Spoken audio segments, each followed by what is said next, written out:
Vale, vale.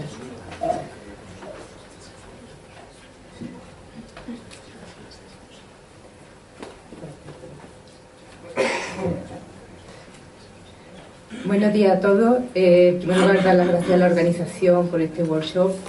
En este caso, cuando se estaba preparando la presentación de los trabajos preliminares que se están haciendo en escenarios de cambio climático, hubo una cosa que a nosotros nos preocupa bastante, que es saber un poco qué son escenarios de cambio climático y por qué nosotros hacemos los enfoques que se hacen para obtener estas proyecciones de cambio climático. Con lo cual me permití dar una breve introducción de lo que son proyecciones de cambio climático, de lo que son las proyecciones de cambio climático regionalizadas y de sus incertidumbres, cosa que yo creo que es bastante importante y que debemos de tener un poco en cuenta. Y después ya me pasaré a centrar más sobre el método de downscaling que está aplicando AEMET dentro de este proyecto, de los datos que estamos utilizando y de los primeros resultados preliminares que tenemos. Y después, como Laura introdujo un poco, que yo creo que es muy importante, es cómo usar estos datos cuando ya estén disponibles, pues al final unas ligeras recomendaciones. Lo primero que a mí se me ocurrió es poner qué es una proyección de cambio climático. Y entonces en una proyección de cambio climático, pues qué nada mejor que ir al glosario del IPCC, donde son definiciones muy consensuadas por personas muy expertas y que probablemente yo pueda aportar relativamente poco. Pero sí quiero ahí remarcar cosas muy importantes, como son una proyección climática es una respuesta simulada. Eso yo creo que es muy importante que lo debemos de tener en cuenta, del sistema climático, un sistema complejo, a unos escenarios de emisiones futuras, que no las conocemos, de concentraciones de gases de efecto invernadero y de aerosoles, generalmente además derivada a partir del uso de modelos climáticos. Con lo cual una proyección climática se distingue de una predicción climática, y yo creo que es un matiz muy importante. Una proyección climática no es una predicción, de que va a depender de una serie de escenarios de forzamiento de concentración de gases de efecto invernadero, ¿vale?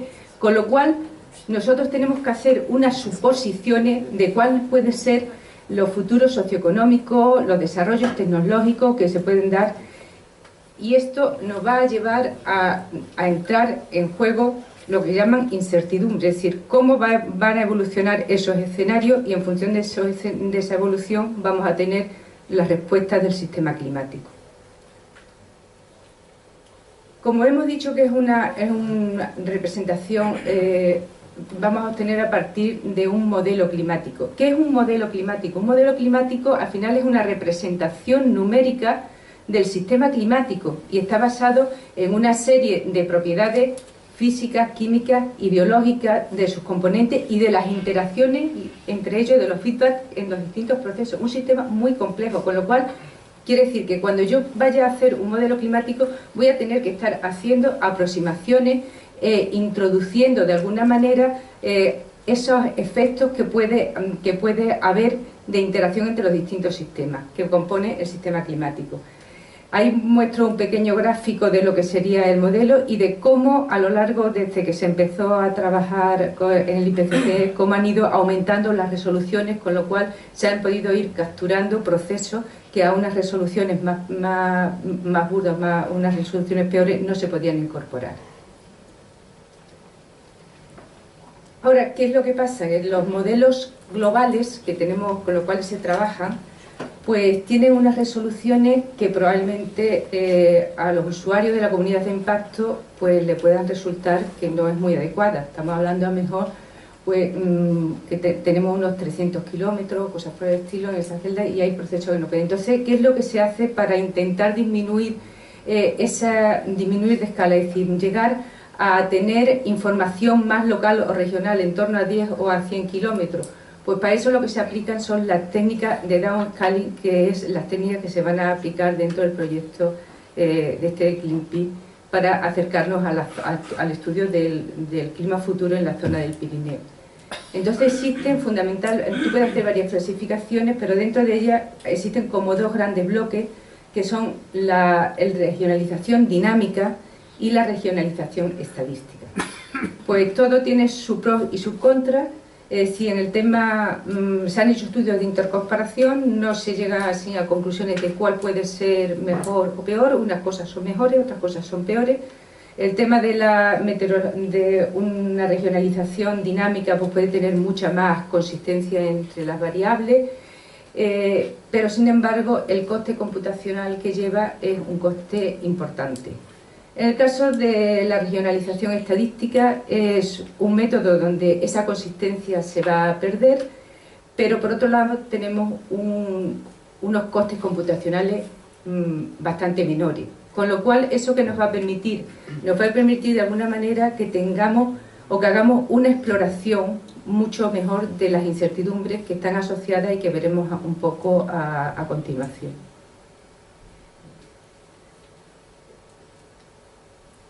Esta transparencia yo creo que es muy importante, que nos va a informar mucho de por qué se hacen, cómo se prepara o cómo se enfoca el modo de obtener proyecciones de cambio climático.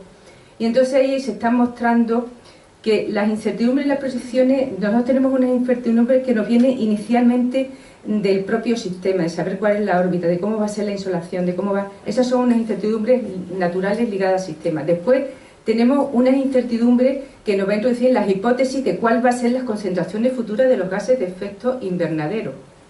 Entonces, ligadas a esa incertidumbre vamos a tener después que hacer una modelización. Entonces los modelos son aproximaciones, por eso he puesto antes la definición, porque son aproximaciones y nos van a introducir más incertidumbre, y además estas incertidumbres lo importante es que tenemos que tener en cuenta es que se propagan en cascada, por eso tenemos la forma esa piramidal. A medida que vamos avanzando en la pirámide hacia abajo, esas incertidumbres se van acumulando a las anteriores y se van ampliando esas horquillas. Después, si metemos un método de regionalización dinámica o estadística, un método de downscaling, también nos van a incorporar nuevas incertidumbres. Y ya, una vez que pasa ahí, yo ya dejaría lo que son las proyecciones de cambio climático y ya ahora entrarían los modelos de impacto, que también van a incorporar sus propias incertidumbres. Entonces, yo creo que esta es una gráfica muy ilustrativa, y tener en cuenta siempre que cuando trabajamos con proyecciones de cambio climático, hay que tener en cuenta que estas proyecciones vienen acumulando una serie de incertidumbres a lo largo de todo el proceso de su generación. Entonces eso nos va a llevar a realmente estas dos gráficas que yo creo que también son muy importantes. En la de la mano izquierda, por favor, es donde ponemos las cascadas de incertidumbre en CEMIC 5. ¿Cómo se conciben en CEMIC 5? En CEMIC 5 lo que yo voy a intentar de alguna manera es formar ver cuáles son los escenarios futuros de emisiones que voy a tener, con lo cual me estoy metiendo en las incertidumbres en el segundo escalón que tenemos ahí. Entonces, el CEMIC 5 seleccionó 4 escenarios que tenemos ahí, que va desde el 2.5, el 4, el 2.6, 4.5, 6.0 y 8.5. Van siendo van aumentando desde el azulito hacia el rojo, va siendo menos emisivo hasta el RPC 8.5, que es el más emisivo. Pero dentro de cada uno de estos escenarios tenemos una serie de modelos. Cada uno de estos modelos se han corrido bajo este conjunto de escenarios, de tal manera que para cada escenario se nos va a abrir la horquilla, pudiendo tener información de la incertidumbre que me van a ir introduciendo los modelos, que sería la parte esta que tenemos aquí. Vemos que para cada uno de estos escenarios yo voy a correr mis distintos modelos y me va a ir ampliando la incertidumbre que está ligada a los modelos globales. Después, este es el enfoque que se hizo en CEMIC 5. En el lado de la derecha yo muestro una gráfica que es también muy importante, y es estas incertidumbres que yo tengo en las proyecciones, cómo van evolucionando en el tiempo. Cómo van evolucionando en el tiempo tanto para el caso de la temperatura como para el caso de la precipitación. La parte naranja lo que me indica es la variabilidad natural que tiene la variable, la parte verde sería la incertidumbre asociada a los escenarios y la parte azul es la incertidumbre asociada a los modelos. Podemos ver que en el caso de la temperatura, la evolución al final, a lo largo que yo me alejo en el tiempo, la incertidumbre ligada a los escenarios va predominando sobre la incertidumbre de los modelos y va disminuyendo la incertidumbre de la variabilidad. Sin embargo, en el caso de la precipitación, esto nos va a llegar a entender algunas de las gráficas que después se van a obtener. Sin embargo, en el futuro, en el caso de la precipitación, la variabilidad ligada a los modelos es la que está predominando en las proyecciones futuras, más que la variabilidad o la incertidumbre asociada a los escenarios. Y sigue persistiendo la variabilidad de la propia precipitación, la variabilidad natural, aunque en este caso también va disminuyendo. Entonces, yo creo que esto es una cosa que tenemos que tener en cuenta, de que el comportamiento de las distintas variables y cómo van siendo las incertidumbres a lo largo del tiempo, cuál van a ir predominando a lo largo del tiempo. Ya una vez hecha esta parte inicial, vamos a entrar más o menos en lo que está ligado a la metodología que AEME está haciendo para el caso de CleanPit. Y entonces lo que estamos en AEME lo que se aplica es una técnica de regionalización junto con una corrección de quantile mapping a la temperatura, basada fundamentalmente en regresión lineal múltiple.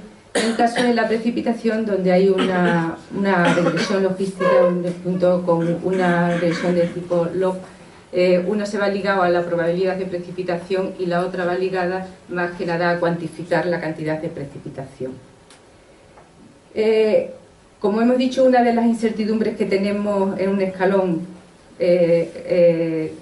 segundo, es decir, que sería la concentración, cómo se va a evolucionar las concentraciones de gases de efecto invernadero, pues en este caso vamos a explorar tres escenarios, que es el 4.5, que es un escenario de estabilización, el 6.0, que es bastante próximo al 4.5, y el 8.5, que es un incremento continuo de las concentraciones a lo largo de todo el siglo XXI. Y después queremos también de alguna manera explorar cuáles son las incertidumbres asociadas a los modelos globales que veíamos que estaban en un escalón posterior.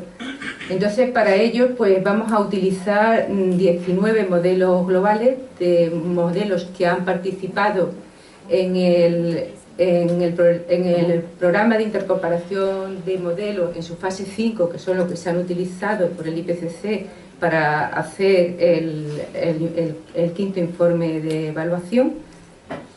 Y en la tabla que ahí os muestro, pues se ve con cruces los modelos y bajo qué escenario se han cruzado. Normalmente el escenario 4.5 y el 6.2 están relativamente próximos, y el 6.0 es un escenario que se ha utilizado por menos modelos de los que se han utilizado, de los que han participado en este proyecto. Ahora a continuación paso un poco aquí a mostrar sobre qué datos. Los datos que nosotros estamos utilizando en una primera fase, esta fase preliminar, estamos haciendo exploraciones sobre datos o observaciones en estaciones que en un principio, si nos centramos en estaciones homogéneas, pues en el caso de la precipitación nos quedaríamos con un número que, bueno, para cubrir toda la zona del Pirineo pues puede ser relativamente pequeño. Hay zonas donde no tengo información de cómo va a ser esa evolución futura del clima, y teniendo en cuenta las características de las áreas montañosas, como se han dicho antes, donde hay una gran variabilidad espacial, pues puede ser un poco más pobre. Entonces, a partir de ahí, nosotros ya en AEME teníamos hecho una serie de proyecciones y habíamos emigrado a lo que realmente se va a hacer finalmente, que es sobre una rejilla de 5×5. ¿Qué es lo que pasa? Que muchas veces para obtener esa rejilla voy a tener poca información para inducir cuál es el valor en los puntos de rejilla. Entonces, para eso lo que estamos ahora trabajando es en incluir muchas más estaciones para poder crear ese grid. y a través de todo ese volumen de información, donde se ha incorporado también toda la parte de Meteofran y de todas las entidades que están colaborando dentro del proyecto, pues muestro allí en la parte derecha, podéis apreciar la gran densidad de estaciones que pasamos a tener ya, con lo cual cuando yo emigre abajo a obtener el mismo grid, va a estar hecho con una mayor cantidad de información, con lo cual los datos que voy a poder obtener pues están más apoyados o pueden tener menos errores, menos sesgos. Esto es lo que yo muestro para el caso de la precipitación. Para el caso de la temperatura, pues evidentemente, como la temperatura suele ser una variable que tiene menos variabilidad espacial, normalmente las redes de temperatura son redes menos densas que las redes de precipitación, y el número de estaciones disponibles porque tenemos son menos. El proceso va a ser lo mismo, es decir, el objetivo en el cual nosotros estamos trabajando ahora es de pasar de esta densidad de estaciones a este punto de rejilla, donde ya va a estar cubierta prácticamente toda, va a estar cubierta toda la zona objeto de CleanPil. Y ahora voy a pasar a mostraros cómo hemos trabajado en la parte previa a la rejilla, es decir, cuando estoy con los datos de observación. Nosotros el periodo histórico que hemos tenido para hacer la calibración del modelo es el 1971-2000, el periodo de proyección es el 2010-2100 y después el periodo de referencia para las gráficas que voy a mostrar de anomalía hemos cogido en 1961-1990.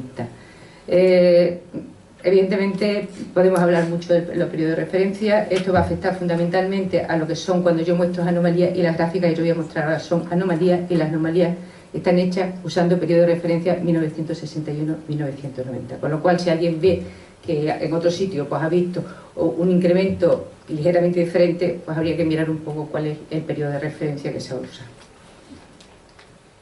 En este caso, pues se muestra aquí las temperaturas máximas, en qué punto de observatorio se han hecho las proyecciones, que son los que están ahí, son series homogéneas. Y hay una gráfica central que para mí es bastante interesante, aunque sea así un poco borrosa, con muchas líneas, que es esta central, donde realmente vemos la exploración con esta metodología que tenemos de incertidumbre. En el color azul están representadas las proyecciones obtenidas a partir de los modelos bajo el escenario el 4.5. Una naranja, está ahí metida en medio, que se pierde, es la del escenario 6.0, y la roja, que es la del escenario 8.5. Podéis ver, por un lado, la gran variabilidad, la gran incertidumbre que va ligada a los propios modelos, aparte de la incertidumbre que va ligada a los escenarios. Quizás a lo mejor se hace esta gráfica en la que nosotros a lo mejor podemos estar usando más, porque parece más clara. Se ve, entresacamos un poquito más de aquí. Esto se obtiene simplemente promediando el valor de la evolución normal que hemos cogido en la media, y la zona sombreada, que es una estimación de la incertidumbre, a fin de cuentas lo que hemos usado una desviación estándar normal. Puede haber otros sistemas que se están utilizando, que puede ser usar la diferencia entre el percentil 17 y el 83, teniendo en cuenta que a lo mejor, pues, evidentemente, estas distribuciones no tienen por qué ser normales, pero bueno. Entonces, claro, si aquí en esta ya es más claro, obtenida a partir de esta, podemos ver la incertidumbre ligada a los escenarios. Cómo, en el caso de la temperatura, va predominando sobre el caso de la... va haciéndose más evidente a lo largo del tiempo, que es lo que aparecía en la gráfica que ponía anterior, en la zona esa verde que estaba ligada a los escenarios, que era la que empezaba a predominar con la temperatura.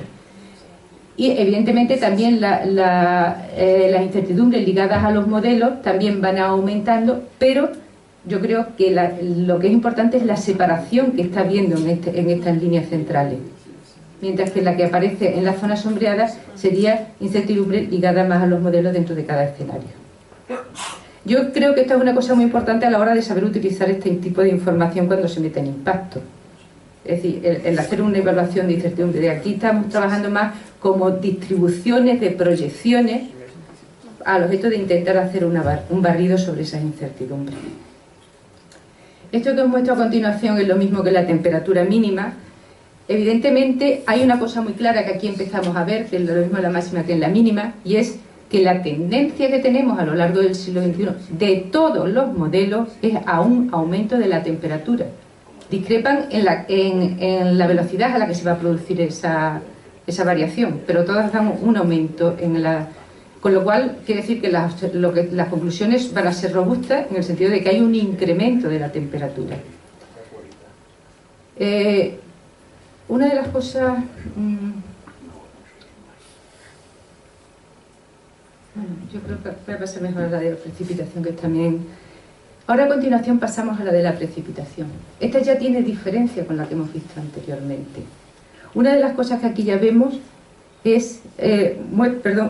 aquí arriba está mostrada solamente lo que hay, la evolución, los datos que hemos obtenido a partir de las estaciones homogéneas, y aquí está hecho solamente porque es lo que teníamos disponible, habíamos calculado, era a partir de la rejilla de la zona de Clippi, pero solamente en la vertiente española, la vertiente sur, ¿vale? Aquí no está incluida la parte de la vertiente norte, que eso es el trabajo que queda todavía pendiente por hacer.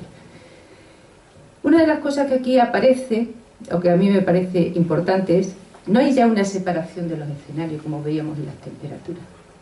Es decir, aquí las líneas ligadas a los tres escenarios, las líneas gordas, marchan más o menos conjuntamente, que era un poco lo que nos estaba diciendo en el estudio ese previo que se había hecho y que aparece en el propio informe del IPCC. Es decir, que en el caso de la precipitación, la incertidumbre a finales, es decir, la incertidumbre de los escenarios, tienen menos relevancia frente a las incertidumbres que pueden tener ligadas a los modelos. Aquí la anchura máxima, la anchura me está llegando por la zona de los modelos, la zona sombreada es la que mayores valores me está teniendo. Entonces yo creo que esto es una cosa que es importante, con lo cual, ¿qué es lo que yo puedo inferir a partir de estas gráficas? Pues realmente no hay un acuerdo entre todos los modelos en cuanto a las evoluciones futuras, en el sentido de que no todos me van a dar variación en el mismo sentido.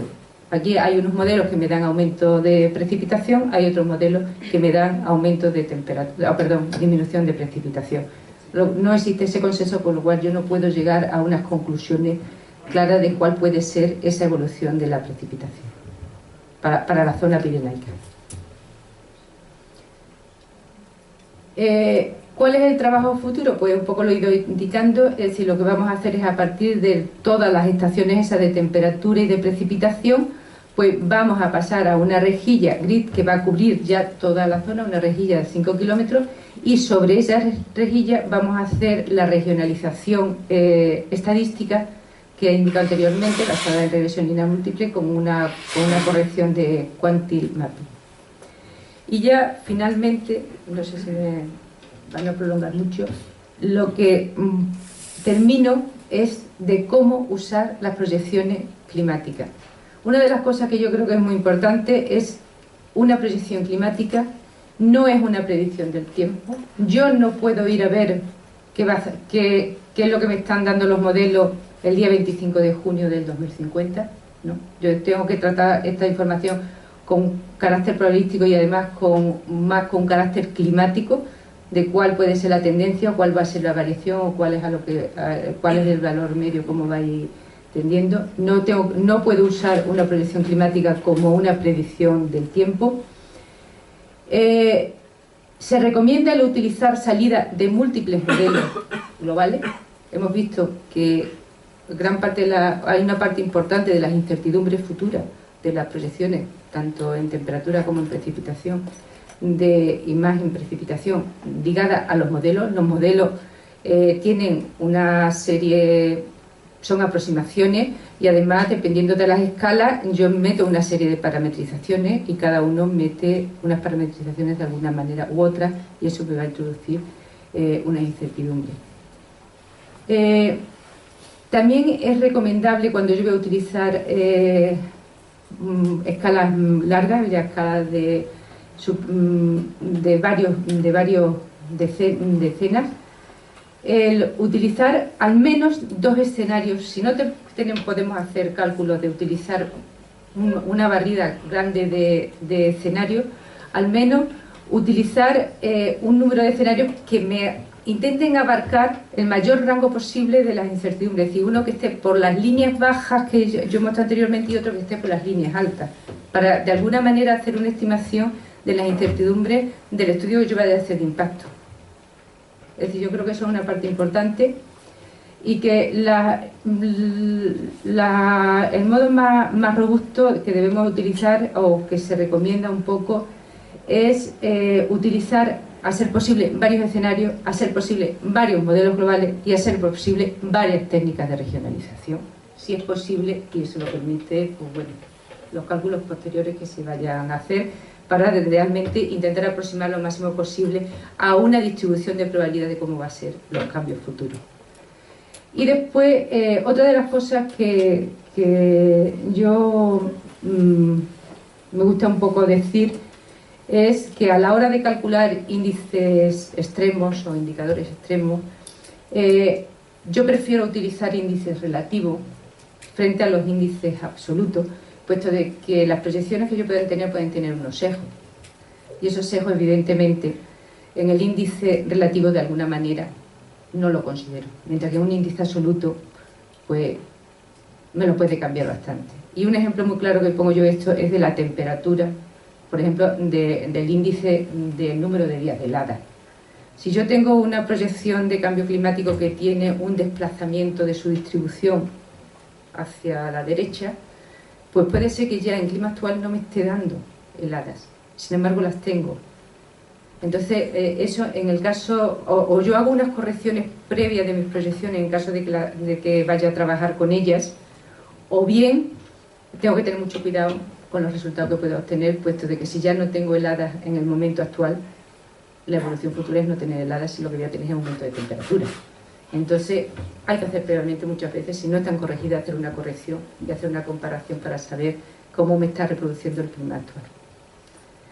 Y nada más, esa es un poco de bibliografía y muchas gracias por la atención.